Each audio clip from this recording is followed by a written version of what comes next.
Tadi waktu saya masuk, saudara, Roh Kudus memberi saya satu kalimat.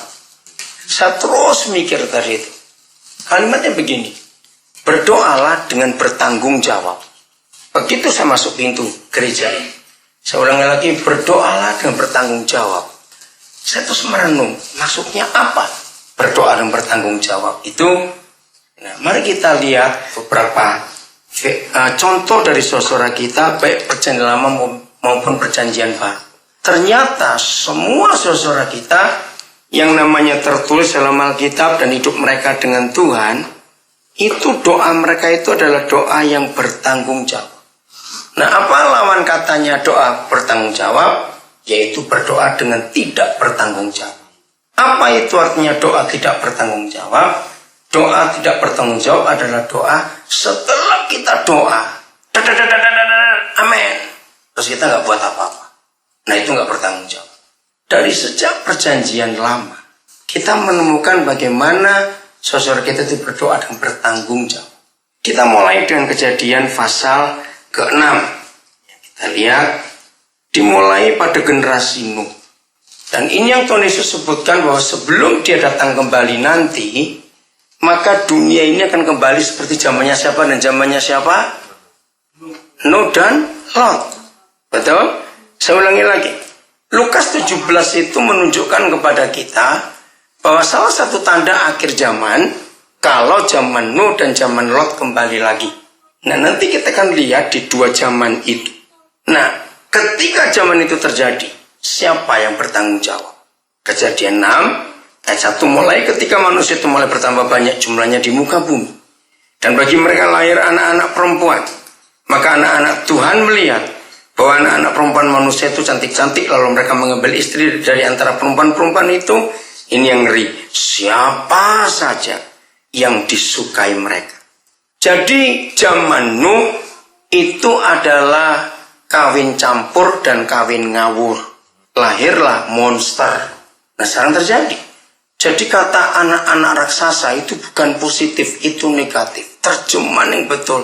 Karena anak-anak Yahweh birahi dengan anak-anak manusia. Siapa itu anak-anak Yahweh? Itulah keturunan Set. Dipercepat saja ya.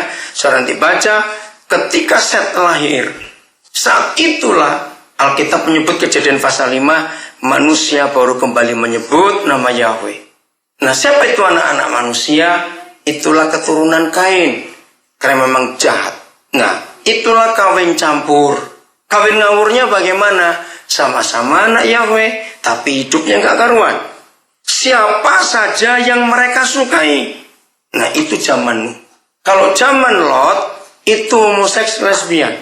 Pesta pora. Nah, ingat zaman itu sudah kembali sekarang. Kalau begitu diperlukan Abraham akhir zaman. Katakan amin. Karena Abraham itu adalah pensyafaat untuk Sodom dan Gomora.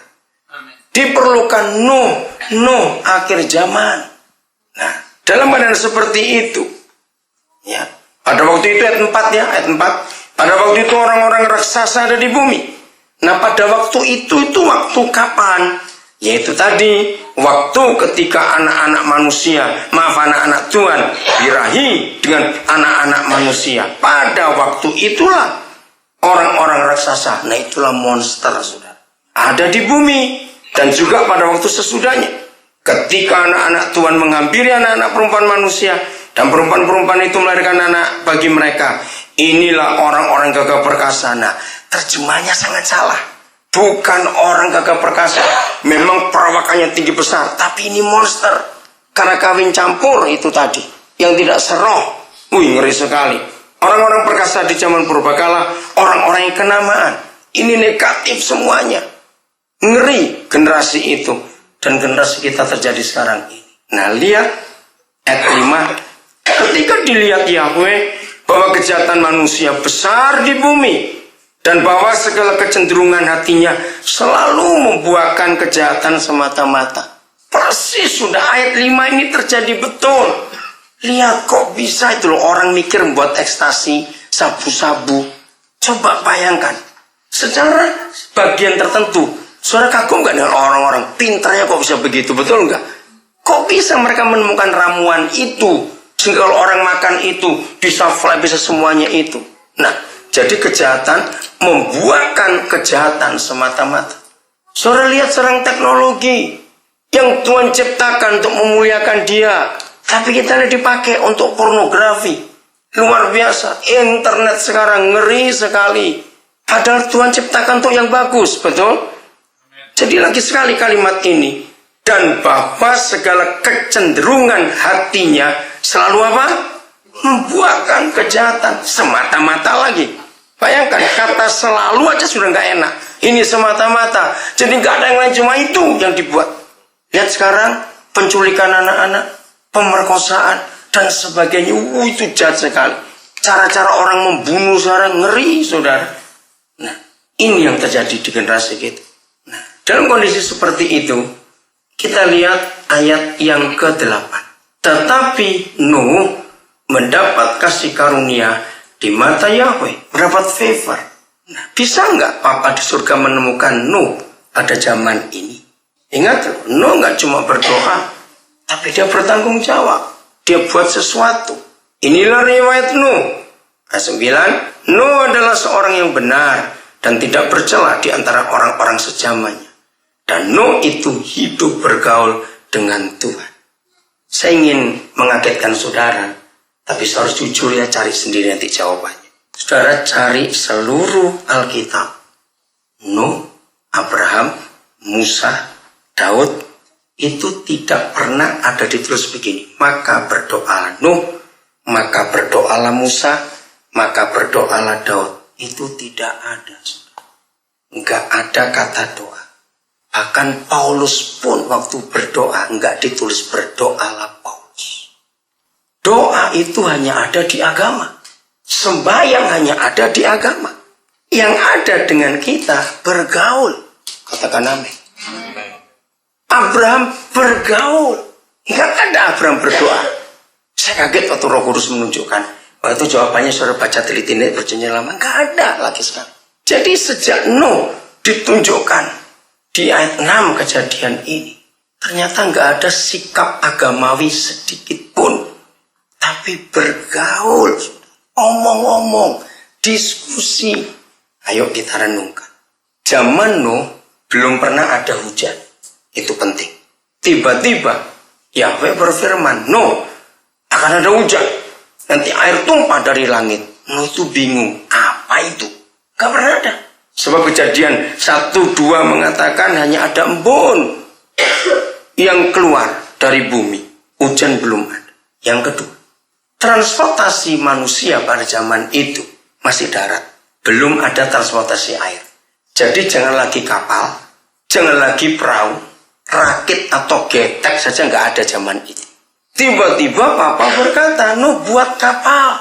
Kalau Nuh orang Purwokerto jawabnya itu mendoan model apa? Karena kata kapal itu asing, nggak pernah diketahui orang. Bisa bayangkan, akhirnya Nuh diskusi dengan Papa. Apa itu kapal? Papa gambar. Nah kalau saudara tanya kertasnya di mana? Baca Yohanes 8. Gambarnya di tanah. Oh nggak amin.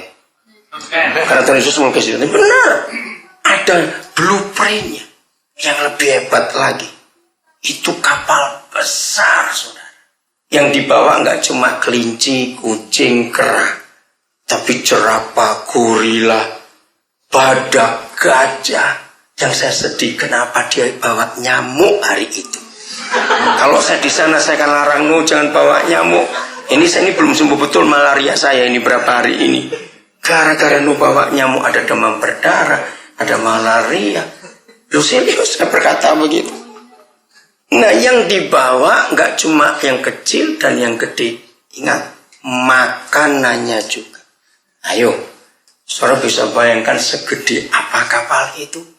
Sampai Alkitab bilang 7 dek, 7 tingkat. Siapa sering naik kapal pelni? Saya sering sekali naik kapal pelni. Lebih gede dari itu. Ingat zaman itu belum ada paku, belum ada gergaji, belum ada lem. Kok nggak bocor kapal itu? Betul nggak? Kalau Nuh tidak bergaul dan diskusi dengan Papa, bubar. Saya persingkat karena waktu. Dan ingat, sambil buat kapal